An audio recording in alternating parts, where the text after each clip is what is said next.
कृपा सिंधु नर रूप हरि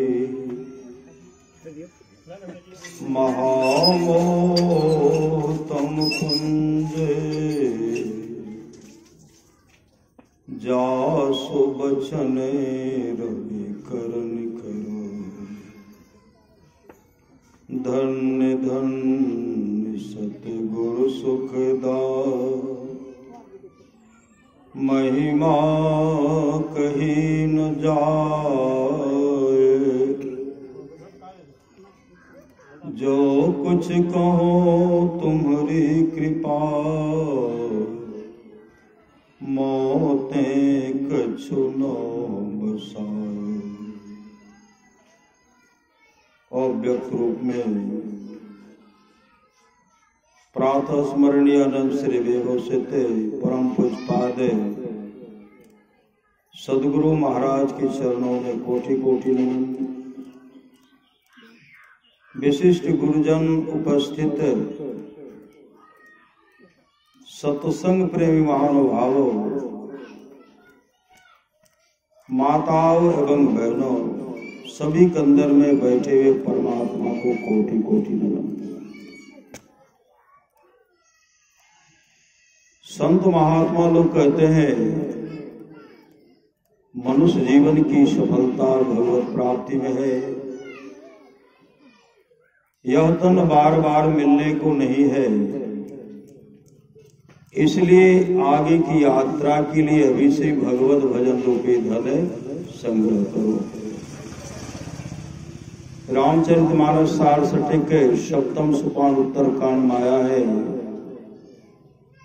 बड़ी भाग मानुष तन पावा, असुर दुर्लभ सब ग्रंथ गावा।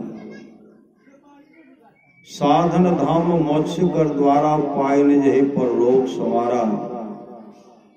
सो परत्र दुख पावे सिर धुनि धुनि पछताए। काल है कर्म ईश्वर ही मिथ्या दोष। कर्णधार सदगुरु दृढ़, जीवन में सदगुरु चाहिए। अभी हम लोग सुन रहे थे, हाथी का कहानी सुन रहे थे, राजकुमारी का भी कहानी सुन रहे थे। यह विश्राम सागर की बात है। विश्राम सागर आप लोग जानते होंगे, कृष्णदत्त नाम का एक ब्राह्मण था। कृष्णदत्त, उनके यहाँ देवर्षि नारद बराबर आते थे। देवर्षि नारद जब उनके यहाँ आए तो देवर्षि नारद को भोजन करने के लिए आग्रह किया गया। तो देवर्षि नारद उनके आग्रह को मान करके भोजन कर लिया। भोजन क्या बना था?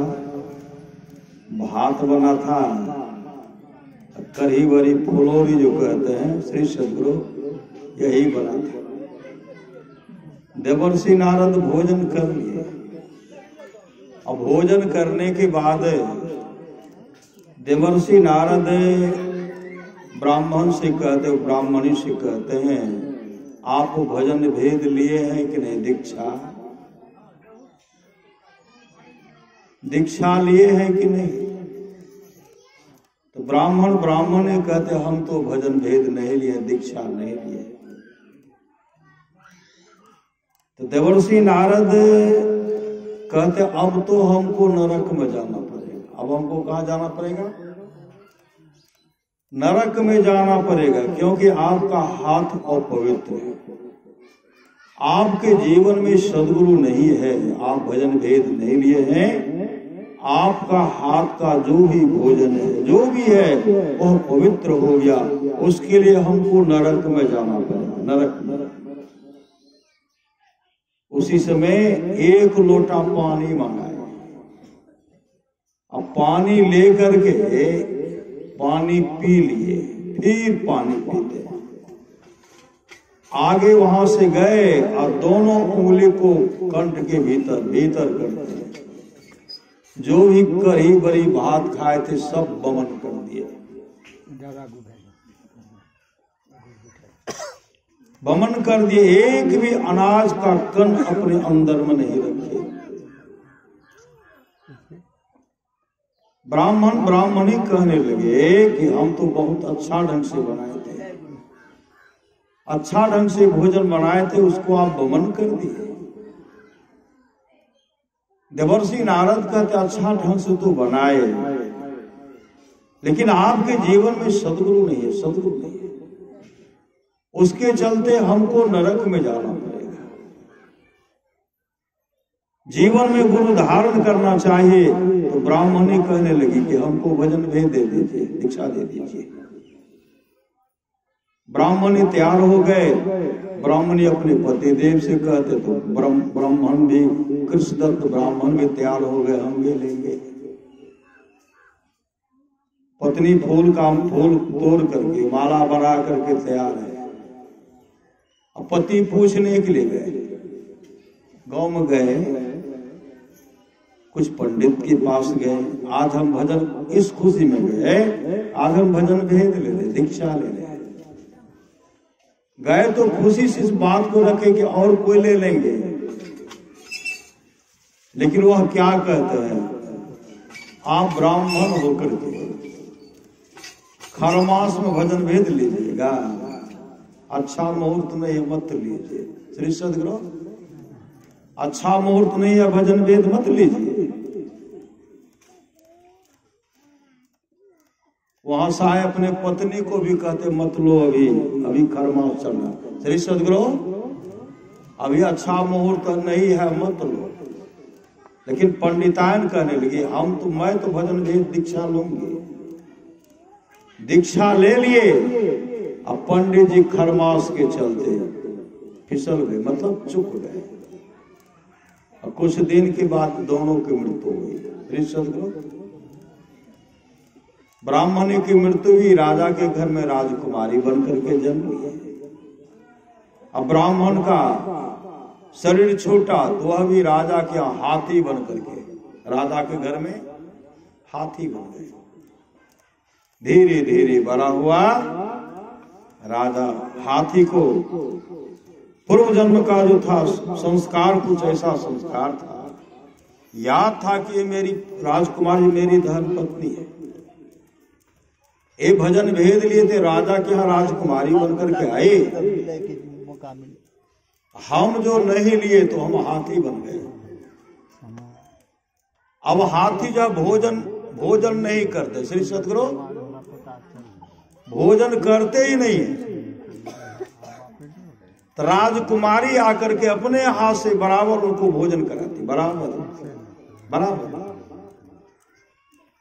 सियानी हो गई, बराबर भोजन कराती है। एक दिन की बात है, राजकुमारी कहने लगी देखिए अब हमारी शादी होगी, हम तो दूसरे के यहाँ चले जाएंगे, लेकिन मैं आपको बहुत मना रही थी, भजन भेद ले लीजिए, लेकिन आपने मेरे बात को माना नहीं। उसी समय हाथी रोने लगते, आंसू आते, हाँ आंसू जो बहाने लगे तो राजकुमारी कहने लगी देखिए स्वयंवर होगा, लेकिन आप इसके लिए चिंता मत कीजिए, चिंता मत कीजिए, बारमाला जो है मैं आपको पहनाऊंगी। शादी का व्यवस्था किया गया। पूरे वर्ष आए, राजा महाराजा है, श्री सतगुरु राज दरबार जो है सजा हुआ है, और उसी समय राजकुमारी के हाथ में वरमाला जैसे दिया गया। राजकुमारी किसी राजा महाराजा को वरमाला नहीं पहनाए, जाकर के हाथी को पहना दिए। जैसे हाथी को पहनाए, सभासद में जो राजा महाराजा बैठे हुए थे, कहा राजकुमारी पागल हो गई, राजकुमारी पागल हो गई है। राजा का दामाद कौन? तो हाथी बन गया। श्री सतगुरु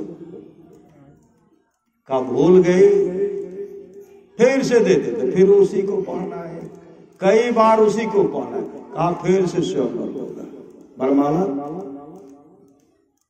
कई बार हाथी को पहनाए, उसी समय राज दरबार में देवर्षि नारद उपस्थित हुए। जैसे देवर्षि नारद वहां उपस्थित होते हैं, प्रकट होते हैं, तो कहते हैं कृष्ण दत्त जी, श्री सदगुरु पंडित जी को कहते हैं, कृष्ण दत्त जी, खरमास तो आपको लग गया। राजकुमारी आपकी पत्नी ब्राह्मणी भजन भेद लिए तो राजकुमारी बन गई, और आप चुक गए तो अभी तक खरमास लगा हुआ। अब तो 84 लाख योनि में आपको जाना पड़ेगा। अब माथा पीटते रहिए। क्या अब भी गुरु धारण करना चाहते हैं? अब भी भजन भेद लेना चाहते हैं? उसी समय हाथी कहते, महाराज मुझे अभी भी भजन भेद दे दीजिए। श्री सदगुरु हाथी धारा प्रवासो बहा रहे हैं, और उसी समय देवर्षि नारद उनको भजन भेद की दीक्षा लिए। कान में मंत्र देते हैं, कान में मंत्र दे करके जैसे देवर्षि नारद फूंकते हैं, कान को जैसे मंत्र दान देते हुए, दीक्षा देते हुए जैसे कान में फूंकते हैं, हाथी धराम नीचे गिर गया, हाथी की मृत्यु हो गई। उसी समय एक दिव्य पुरुष, एक दिव्य पुरुष जो राजकुमार के जैसा दैदीप्यमान सुंदरवान पुरुष प्रकट हो गए, और उसी समय फिर उनके गले में जयमाला डाल दिए। श्री सदगुरु इसलिए जीवन में गुरु चाहिए। शब्द धातु का काया पिंजरा, जिनमें श्रद्धा हो उनको भजिए, लेकिन खान पान में सुधार। भजन करना है तो भोजन सुधारो, कभी स्वाद में पड़कर भजन ना बिगाड़ो। मांस मछली अंडा कृपा करके छोड़ो। भगवान शिव की वाणी है, महाभारत अनुशासन फरमाया है, हे उमा, जो मांस और मछली के लिए प्रतिदिन ललायत रहता है, वह कौर गिद्धों के जोनी में जन्म लेता है। नशा पान करने वाला निश्चय ही सुअर होता है, सुअर। जिन इष्ट में श्रद्धा हो, श्रद्धा के साथ उनको पूजिए, लेकिन जीवन में सच्चा सदगुरु चाहिए। सच्चा सदगुरु, साचा सदगुरु जे मिले। जब आपके जीवन में सच्चा सदगुरु मिलेगा तो आपका सब काम बनेगा। साचा सतगुरु जे मिले, सब साज सवारे, दादू नाव चढ़ाई करी, ले पार उतारे। दादू काढ़े काल मुख, अंधे लोचन दे।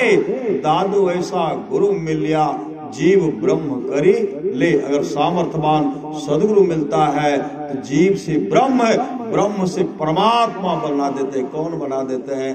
वह सामर्थ्य है, वह सदगुरु है। इसलिए रामचरितमानस माया है, भगवान शिव कहते हैं, गिरजा संत समागम समन लाभ कछुआन, बिनु हरि कृपान होय सो गावहि वेद पुराण। सोई सर्वज्ञ गुणी सोई ज्ञाता, सोई महि मंडित पंडित दाता। धन घरे सोई जब सत्संगा, धन जन्म दुजय भगति अभंगा। सो कुल धन उमा सुनो, जगत पूज्य सुपुनीत। श्री रघुवीर परायण जेहि नर उपजय विनीत। जो अपने जीवन के बागडोर को सदगुरु के हवाले करते हैं, सत्संग में लग जाते हैं, समझिए वह कुल धन है। आप तमाम जो आए हैं, आपका कुल भी धन है। श्री सदगुरु, आदमी तो बहुत है, सत्संग में कहाँ लोग आते हैं? श्री सदगुरु, सो कुल धन उमा सुनो, जगत पूज सुपुनीत। श्री रघुवीर परायण जेहि नर उपजय विनीत।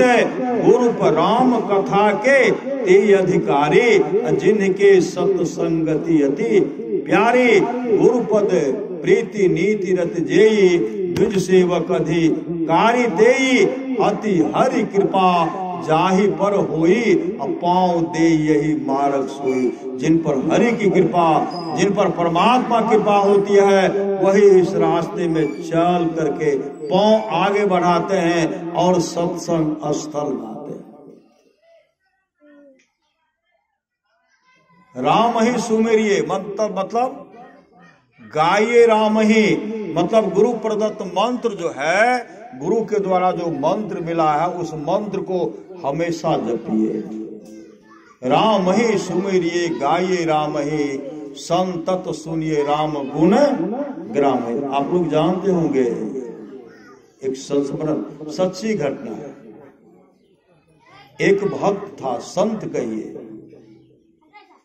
भक्त नरहरि सोनार। श्री सदगुरु भक्त नरहरि सोनार के इष्ट कौन थे?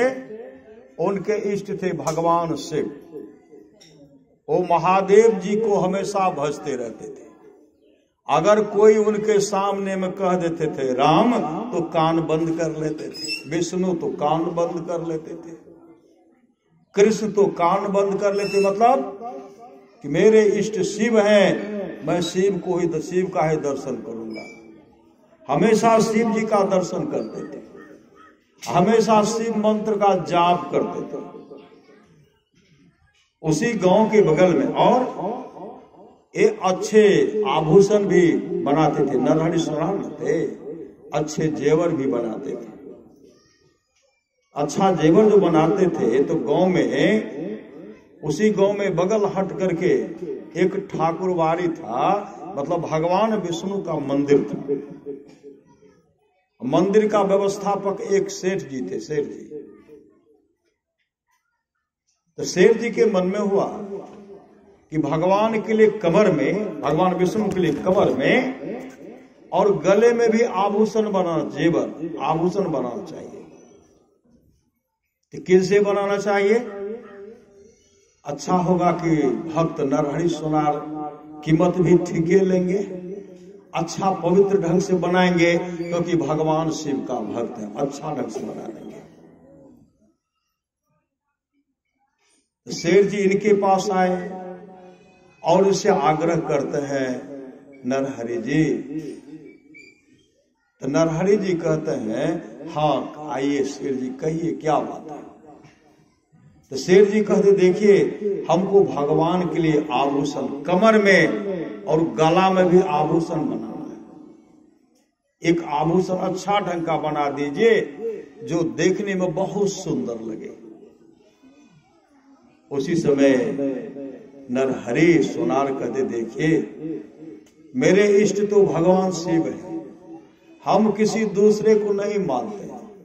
इन आंख से कभी दूसरे इष्ट को देखे ही नहीं, इसलिए हमसे नहीं होगा, हमसे नहीं होगा, हम नहीं बनाएंगे।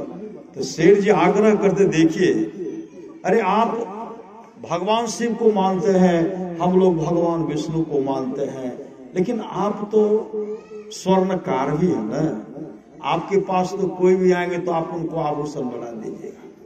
इसलिए मैं अपने इष्ट के लिए बनाना चाहता हूं, मेरे इष्ट के लिए बना दीजिए। इतना आग्रह किए, आग्रह करने पर क्या कहते हैं, देखिए जब कहते हैं तो नाप लाइए, नाप कमर का और गला का नाप लाइए।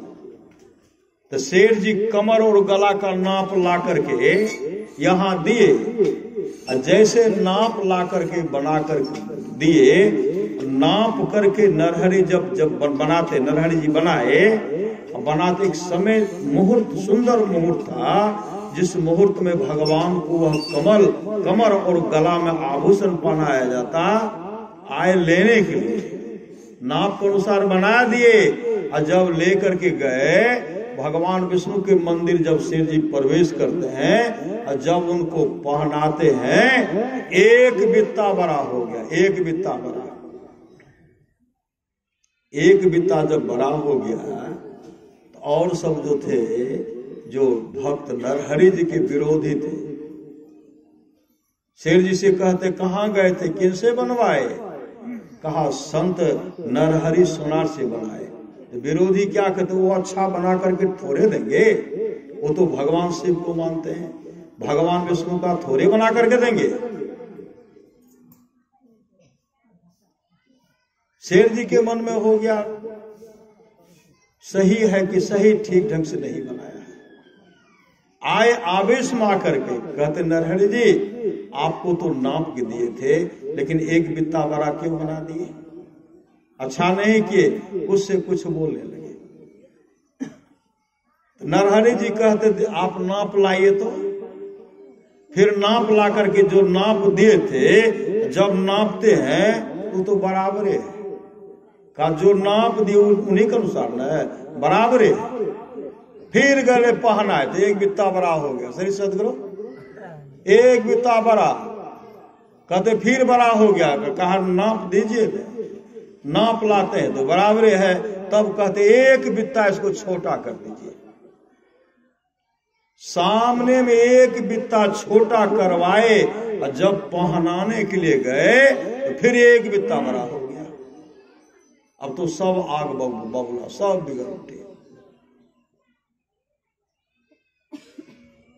फिर शेर जी यहां आते हैं, कहते देखिए उस बार भी बनाए बड़ा हो गया, इस बार भी छोटा बनाए बड़ा हो गया, लगता है नापे में तो गड़बड़ी नहीं है। कहा नरहरि जी कहते जैसा नाप दिए वैसा हम बना करके दिए। कहा एक बार अपना से चलिए, अपने से चलिए, अपने से चल करके नाप लीजिए। कहा हम नहीं जाएंगे, इन आंख से दूसरे किसी को देखना नहीं है, इन आंख से नहीं देखना है। लेकिन सेठ ही इतना उन्होंने विनय किए, प्रार्थना किए, गिड़गिड़ाते हुए हाथ जोड़ करके कहते हैं नरहरि जी अपने से चलिए, भगवान है, अपने से चलिए। तो तैयार हो गए। कहा कपड़ा मंगाइए, एक पट्टी, जिस तरह गंधारी को देखे थे आंख पर पट्टी, उसी तरह आंख पर पट्टी बांध लिए। अब पट्टी बांध करके भगवान शिव के सामने रोते हुए कहते प्रभु मैं तो प्रतिज्ञा किया था इन आंख से किसी दूसरे इष्ट को नहीं देखना है, दूसरे इष्ट के पास जाना भी नहीं है, लेकिन आज मैं जा रहा हूं, लेकिन इन आंख से नहीं देखूंगा, लेकिन हाथ से तो स्पर्श करूंगा, मुझे माफ कर दीजिए। श्री सदगुरु जैसे वो मंदिर प्रवेश करते हैं, आंख पर पट्टी है। शेर जी से कहते हैं कहाँ है भगवान विष्णु का मूर्ति, कहाँ है? कहा आगे बढ़ाए। शेर जी ऐसे हाथ बढ़ा करके जैसे गले के ओर इशारा करते हैं, हाथ बढ़ाते हैं, जैसे हाथ बढ़ाए इनका हाथ चला गया डमरू पर। श्री सदगुरु डमरू पर मतलब भगवान शिव प्रकट हो गए। भगवान विष्णु का जो रूप था, मूर्ति था, वो भगवान शिव का हो गए।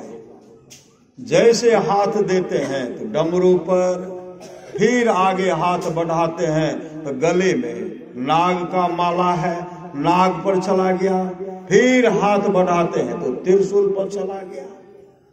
क्या कहते हैं ये तो मेरे ही शिव है। श्री सदगुरु ये तो मेरे इष्ट शिव हैं। जब पट्टी हटाते हैं तो भगवान विष्णु प्रकट हो गए। श्री सदगुरु फिर रोने लगे, मैंने किसका दर्शन कर लिया, मैंने विष्णु का दर्शन कर लिया, इन आंख से देखना था तो शिव को देखना था। रोने लगे, पट्टी बांध लिए।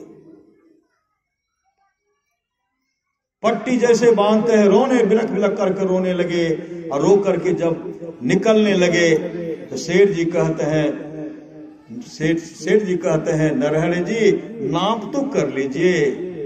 फिर जैसे आगे हाथ बढ़ाते हैं उस पर भगवान विष्णु का मूर्ति है, हाथ बढ़ाए तो चला गया डमरू पर, फिर हाथ बढ़ाते चला गया नाग पर, फिर हाथ बढ़ाते हैं चला गया त्रिशूल पर।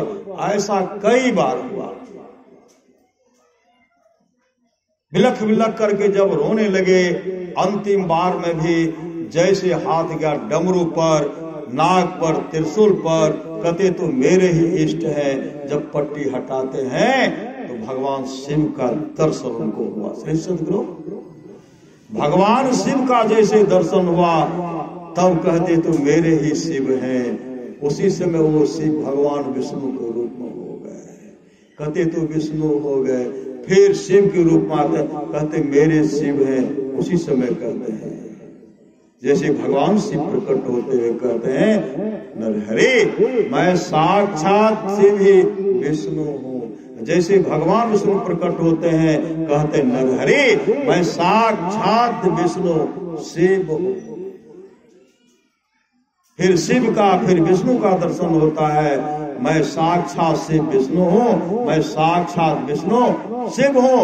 उसी समय भक्त नरहरि सुनार के मुख से निकलता है विठ्ठल विठ्ठल विठ्ठल। भगवान कृष्ण को कहते हैं, भगवान विष्णु को कहते हैं विठ्ठल विठ्ठल विठ्ठल विठ्ठल विठ्ठल विठ्ठल करते करते, मतलब इष्ट का आत्म स्वरूप एक के है, श्री सदगुरु एक है।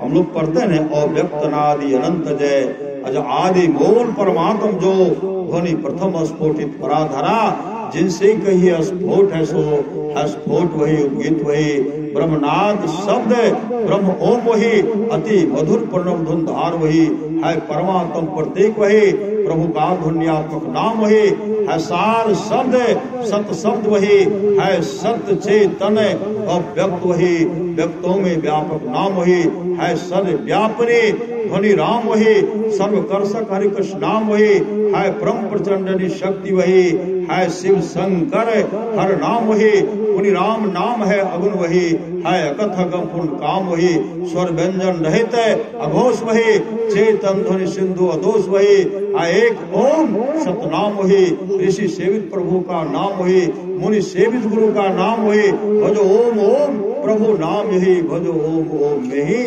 नाम है। उसी समय भक्त नरहरि सुनार जी के इष्ट कौन हो गए? भगवान शिव तो थे, भगवान विष्णु में और उनमें कोई अंतर नहीं माने, सब एक। हे प्रेम रूपी सतगुरु प्रेमी मुझे बना दो, इसलिए एक ईश्वर पर चल विश्वास है, पूर्ण भरोसा तथा अपने अंतर में उनकी प्राप्ति का दृढ़ निश्चय। सदगुरु की निष्कपट सेवा, सत्संग और दृढ़ ध्यानाभ्यास, इन पांचों को मोक्ष का कारण समझना चाहिए, लेकिन जीवन में गुरु चाहिए। संत कबीर साहब क्या कहते हैं? जग में गुरु समान नहीं दाता, मतलब संसार में गुरु के समान कोई दाता नहीं है। जो गुरु देंगे वही राम दे सकेंगे, जो गुरु नहीं देंगे वो राम कभी नहीं दे सकेंगे। इसलिए जग में गुरु समान नहीं दाता, वस्तु अगोचर दई मेरे सतगुरु, भली बताई बाता, काल करो सो आज ही कर ले, फिर न मिले यह साथा, 84 में गिर पड़ोगे, भोग तत् दिन अरु राता, जग में गुरु सम्मान नहीं दाता। भगवान श्री राम कहते हैं करण धार सदगुरु दृढ़ नावा। भगवान राम बसी जी का संवाद है, जो वाणी विचार के द्वारा अपने पिताजी को प्रसन्न कर लेते हैं अपने आहार व्यवहार से, जो वाणी विचार के द्वारा अपने पिताजी को प्रसन्न कर लेते हैं, अगर पिताजी खुश हो गए तो ब्रह्मा विष्णु महेश खुश हो जाते हैं, कहीं जाने का आवश्यकता नहीं है। पिताजी को प्रसन्न कर लीजिए। पिताजी के आंख से अगर आंसू बह गया, श्रद्धा का आंसू बह गया, जा रे बेटा तोरा कभी कोनो चीज की कमी नहीं है, तो कभी कमी नहीं होगी। श्री सदगुरु और कौन कहते हैं? भगवान श्री राम कहते हैं, जो वाणी विचार के द्वारा अपने पिताजी को प्रसन्न कर लेते हैं, ब्रह्मा विष्णु महेश खुश हो जाते हैं, जो वाणी विचार के द्वारा अपने माँ को प्रसन्न कर लेते हैं। अगर माँ खुश हो गई, लक्ष्मी सरस्वती पार्वती जी खुश हो जाती हैं, लक्ष्मी जी खुश होगी तो धन की कमी नहीं होगी, माँ पार्वती खुश हो जाएंगे शांति को प्राप्त करेंगे, माँ सरस्वती खुश हो जाएगी विद्या की कमी नहीं होगी। किनके खुश होने से? सिर्फ माँ के खुश होने से, माँ के। जो भाई भाई में प्रेम से रहते हैं, तमाम देवता खुश हो जाते हैं। जो गोतनी गोतनी में प्रेम से रह रही हैं, तमाम देवियां खुश हो जाती हैं। जो गुरु को प्रसन्न कर लेते हैं, विश्व ब्रह्मांड में जितने ऋषि मुनि है सब खुश हो जाते हैं। कहीं जाने की आवश्यकता नहीं है। इसलिए गुरु की नित्य कर पूजा, जगत इन सम नहीं दूजा, मैं को आन नहीं सूझा, फकत गुरु ही आधारा है। भगवान श्री राम उठ करके क्या करते थे? प्रातः काल उठ के रघुनाथा, मात पिता गुरु नावई माथा। महापुरुष की वाणी है, माय से बढ़ कर दूजा प्यार नहीं छे, अभागलु मानव जकरा माय नहीं छे। श्री सदगुरु, हम लोग को तो मान नहीं है श्री सदगुरु। तो हाँ, सत्संग करते हैं जो माँ के रिश्ता वही माँ है श्री सदगुरु। माय से बढ़कर दूजा प्यार नहीं छे, अभागलु मानव जकरा माय नहीं छे। माय के दूध से बैर के कोनो मिठाई हो नहीं छे। रस कदम हो कि कच्चा हो कि फेना हो कि छेना हो, तरह तरह का कोई सुंदर भोजन नहीं है माँ के दूध से बढ़कर। क्या कहते हैं, माँ के दूध पिला केकरा बच्चा श्री सदगुरु। इसलिए हर बात को भूलो भले, माँ बाप को मत भूलना, उपकार इनके लाखों हैं, इस बात को मत भूलना। आप लोग जानते हो कांची निरस राजा चौल, कांची निरस राजा चौल, एक समय की बात है, विराट विष्णु विग्रह, भगवान विष्णु का बहुत विराट मूर्ति था। और उस पर क्या किए, प्रजा साथ में है, सिपाही साथ में है, पंडित सब साथ में है, मुदगल ऋषि भी साथ में। अब भगवान विष्णु के मंदिर पहुंचे, जैसे हनुमान जी का मंदिर है, हनुमान जी सत्संग में बैठते श्री सदगुरु। हनुमान जी बैकुंठ लोक को त्याग दिए, राम बुलावा भेजिया दिया कबीरा रो, जो सुख साधु संग में सो बैकुंठ न हो। जब यहां से भगवान श्री राम जाने लगे, सुग्रीव कहते प्रभु हम भी आपके साथ जाएंगे, नल नील कहते हम भी जाएंगे, तमाम कहते हम भी आपके साथ जाएंगे, हम भी आपके साथ जाएंगे। और सामने खड़े हनुमान जी एक टक प्रभु श्री राम को देख रहे हैं, प्रभु श्री राम हनुमान जी को देख रहे हैं। जब सब कह रहे आपके साथ हम बैकुंठ लोग जाएंगे, हम भी जाएंगे, हम भी जाएंगे, तो हनुमान जी कुछ नहीं बोलते। भगवान श्री राम कहते पुत्र हनुमान, सब तो मेरे संग बैकुंठ लोक चलने के लिए तत्पर हैं, अब तुम कुछ नहीं बोलते हो। हनुमान जी कहते हैं प्रभु हमारी एक जिज्ञासा है, आप जिस बैकुंठ लोक के बारे में चर्चा कर रहे हैं, उस बैकुंठ लोक में सत्संग होता है? भगवान श्री राम कहते पुत्र हनुमान, वहां सत्संग नहीं होता। भक्त तपस्या करके, पूजा पाठ करके जो मेरे बैकुंठ लोक चले जाते हैं, उस भक्त के आमने सामने मैं रहता हूँ, भक्त मुझको देखता है, मैं भक्तों को देखता हूँ। वहां सत्संग की क्या आवश्यकता है, वहां सत्संग नहीं होता। हनुमान जी हाथ जोड़ करके कहते प्रभु हम बैकुंठ लोक जाना नहीं चाहते हैं, हमको सत्संग चाहिए, हमें सत्संग चाहिए। उस समय भगवान श्री राम कहते पुत्र हनुमान, घोर कलिकाल तक तुम मेरा धर्म का प्रचार करो, मेरा गुणगान करो और सत्संग तुम किया करो। अभी भी हनुमान जी सत्संग आकर के बैठते हैं। कुर्सेला में सत्संग हो रहा था, अखिल भारत सत्संग, उस सत्संग में हनुमान जी बैठे हुए थे। जीवन मुक्त महापुरुष सत्संग आकर के बैठते हैं, लेकिन वो आंख हम लोगों के पास नहीं है जो हम लोग उनको नहीं देखते हैं। तो कांची निरस राजा चौल भगवान विष्णु के मंदिर पहुंचते हैं। जैसे मंदिर पहुंचे तो क्या चढ़ाए, भगवान विष्णु का जो मूर्ति था उनके चरण पर सोना चढ़ाए, हीरा जवाहरात चढ़ाए, और चढ़ा करके ऐसे आंख बंद करके मन में क्या करें, हम तो आपको हीरा चढ़ाए, हम आपको सोना चढ़ाए, हम तो बहुत बड़े दानिया मन में सोच रहे हैं। और उसी समय एक गरीब भक्त था विष्णुदास, विष्णुदास मंदिर में प्रवेश कर गए। क्या चढ़ाए, वो फूल लेकर के मंदिर में प्रवेश कर गए। राजा का जो चढ़ोवा था, सोना हीरा जवाहरात जो था, उस पर विष्णुदास क्या कि उसी पर फूल रखे। फूल जैसे फूल रखते हैं, राजा का जो चढ़ोवा था मन में अहंकार न था, हम तो सोना हीरा जवाहरात चढ़ाए, सब चढ़ोवा ढक गया। राजा साहब जब आंख खोलते हैं तो देखते हैं हम तो हीरा चढ़ाए थे, जवाहरात चढ़ाए थे, सोना चढ़ाए थे, मेरे चढ़ोवा का किसने अपमान कर दिया, कौन इस पर फूल चढ़ा दिया। तो बगल में देखते हैं विष्णुदास गरीब भक्त विष्णुदास ऐसे हाथ जोड़े खड़े हैं। राजा साहब उनको डांटने लगे, तो मेरे बराबरी मंदिर में प्रवेश कर गया और मेरे चढ़वा का तुमने अपमान कर दिया। काफी उसको डांटने लगे, काफी डांटे। विष्णुदास डर के मारे निकल गए और राजा भी निकले तो सब डांट रहे हैं। राजा भी डांट रहे हैं, सिपाही भी डांट रहे हैं, मंत्री भी डांट रहे हैं। होते होते राजा अपने निवास में आए, राजमहल में आए। अब विष्णुदास का घर बगले में था, श्री सदगुरु बगले में था। वो क्या किए, वो चले गए अंदर, डर गए, डर के मारे, लेकिन अपने इष्ट को सुमर रहे हैं।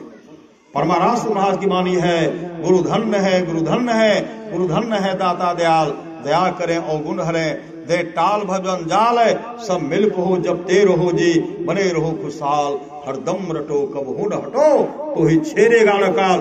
गुरु प्रदत्त मंत्र जो है उसको हमेशा जपते रहिए, तो ही काल भी छेड़खानी नहीं करेंगे। वो मंत्र जाप कर रहे थे। राजा घर पहुंचे, आदेश हो गया कि हवन होगा। श्री सदगुरु हवन कुंड बनाया, उसमें हवन होगा, क्योंकि भक्त बड़ा मैं हूं। नाम धुन, नाम कीर्तन नहीं होता, राम धुन जो कहते हैं वह कराने लगे। तरह तरह का अश्वमेध यज्ञ का व्यवस्था करवाए, पूरे विद्वान पंडित को बुला करके हवन हो रहा है।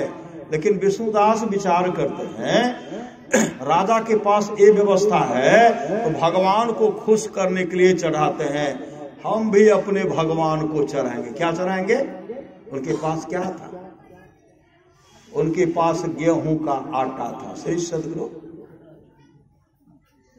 हम भगवान को परोठा बनाएंगे, रोटी परोठा बना करके अपने इष्ट को चढ़ाएंगे। स्नान करके परोठा रोटी बनाए और रोटी बना करके फिर गए स्नान करने के लिए। और जैसे स्नान करके आते हैं तो रोटी हो गई चोरी। रोटी क्या हो गई? रोटी हो गई चोरी।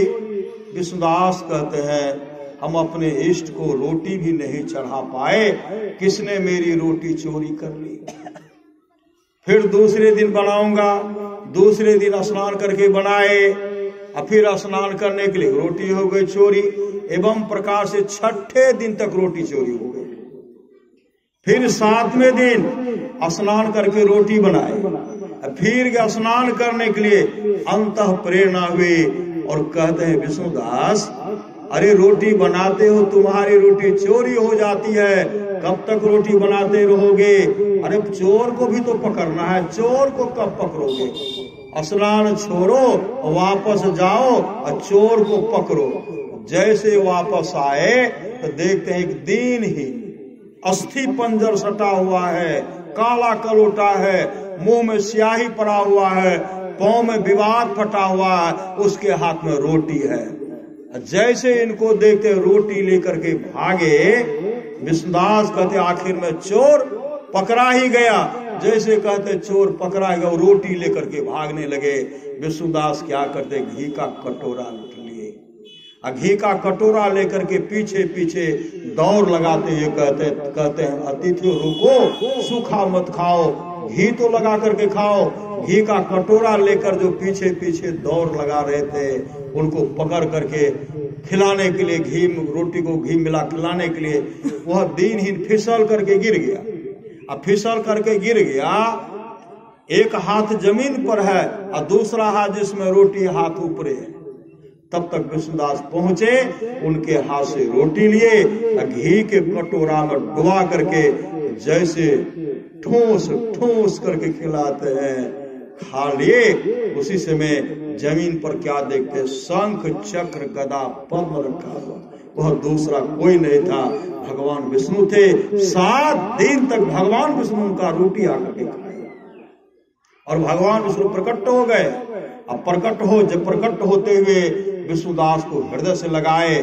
भगवान विष्णु का जो रूप स्वरूप था वह रूप स्वरूप विष्णुदास को भी दिए। वैकुंठ लोक से विमान आया, एक ही विमान पर भगवान विष्णु और उनमें कोई अंतर नहीं रहा। विमान पर बैठा करके भगवान विष्णु के पार्षद आए, हरि कीर्तन कराते हुए उनको वैकुंठ लोक मतलब विष्णु धाम लेके चले गए और भगवान विष्णु वैकुंठ लोक का पहला द्वार पाल उनको बनाए। कांची राजा चौल देख रहे थे। उसी समय उनके अंदर में जो अहंकार था चोर चोर हो गया। बड़ा मैं नहीं, महापुरुष की वाणी है, जाति न पूछो साध की, पूछ ली जो ज्ञान, बहुत तक भौंदू बह गए राख जीव अभिमान। बड़ा मैं नहीं, बड़ा तो विष्णुदास है। तब राजा पता लगाए, कांच राजा पता लगाए कि विष्णुदास को जो भगवान विष्णु दर्शन दे दिए, तो विष्णुदास करते क्या थे? तो पता लगा विष्णुदास पहले से भजन भेद लेकर के ध्यान भजन करते थे, सत्संग करते थे। तब कांची राजा चौल भजन भेद लिए। कई वर्षों तक इस तरह का कार्यक्रम चलता रहा। जब भगवान दर्शन नहीं दिए, भजन भेद लेकर के ध्यान भजन कर रहे हैं, लेकिन हवन भी बंद नहीं है। एक दिन कहते हैं आज अगर हमको भगवान विष्णु दर्शन नहीं देंगे, आज हवन कुंड में छलांग लगा करके आत्महत्या कर लेंगे। सबको कह दिए, हवन कुंड के पास गए, मंत्र का सुमरण करते हुए कहते हैं भगवान हमको दर्शन नहीं दे रहे हैं, इसलिए मैं आत्महत्या करने के लिए जा रहा हूँ। मंत्र का सुमरण कर जैसे हवन कुंड में छलांग लगाते हैं, हवन कुंड में जैसे गिरे, भगवान विष्णु प्रकट होकर के उनको गोद में बैठाए और विमान पर बैठा करके उनको विष्णु लोक लेके चले गए और विष्णु लोक का उनको दूसरा द्वारपाल बनाया। ये सब प्रेम है। ये तो प्रेम की बात हो दो, बंदगी तेरे बस की नहीं है। यहाँ श्रद्धे के होते सौदे, आस की इतनी सस्ती नहीं है। इसलिए आपस में बेच रहिए। जहाँ सुमति तहाँ संपत्ति नाना, जहाँ कुमति तहाँ विपत्ति निदाना। अमर मुनि का उपदेश है 100 काम को छोड़ करके स्नान करना चाहिए, 1000 काम को छोड़ करके भोजन करना चाहिए, 1,00,000 काम को छोड़ करके सत्संग करना चाहिए, करोड़ों काम को छोड़ करके अपने जीवन के बाग और को सदगुरु के हवाले करना चाहिए। भगवान से कृष्ण की वाणी है, निष्पाप उद्धव जी कोई कितना भी अश्वेत जग कर ले, कृष्ण चंद्रायन आदि व्रत कर ले, उसके द्वारा सुलभता से प्राप्त नहीं होता। बस एक सत्संग ऐसा जरिया है जिसके द्वारा सुलभता से प्राप्त हो जाता, उस भक्त के वश में हो जाता और उस भक्त का परम कल्याण हो जाता। परमाराज महाराज कहते हैं थोड़ा सा भी सत्संग करो, बड़ा लाभ होता है। जितना लाभ की बहुत धन के मिलने, बहुत विद्या के पढ़ने से होता, उतना लाभ सत्संग से होता है। नित्य नियमित ढंग से सत्संग करो, सत्संग से खाली कोई मत रहो। अभी अमृत की वर्षा हुई, अध्यात्म ग्रंथ का सार ज्ञान कह दिया। जिसको याद रहा उसको अमृत मिला, जिसको याद नहीं रहा उसने अमृत को खो दिया। पुनः सद्गुरु महाराज कहते हैं जो लोग बहुत दिनों से सत्संग करते आ रहे हैं, अभी कर रहे हैं, आगे भी करेंगे, वे सभी महासुख के भागी होंगे। आए हैं सो जाएंगे, राजा रंग फकीर एक सिंहासन चढ़ी चले, एक बंधे जाल जंजीर। इसलिए चिंता नहीं करना है, सत्संग में लगिए, अपने जीवन के बागडोर को सदगुरु के हवाले कीजिए, ये लोग परलोक मंगलमय होगा।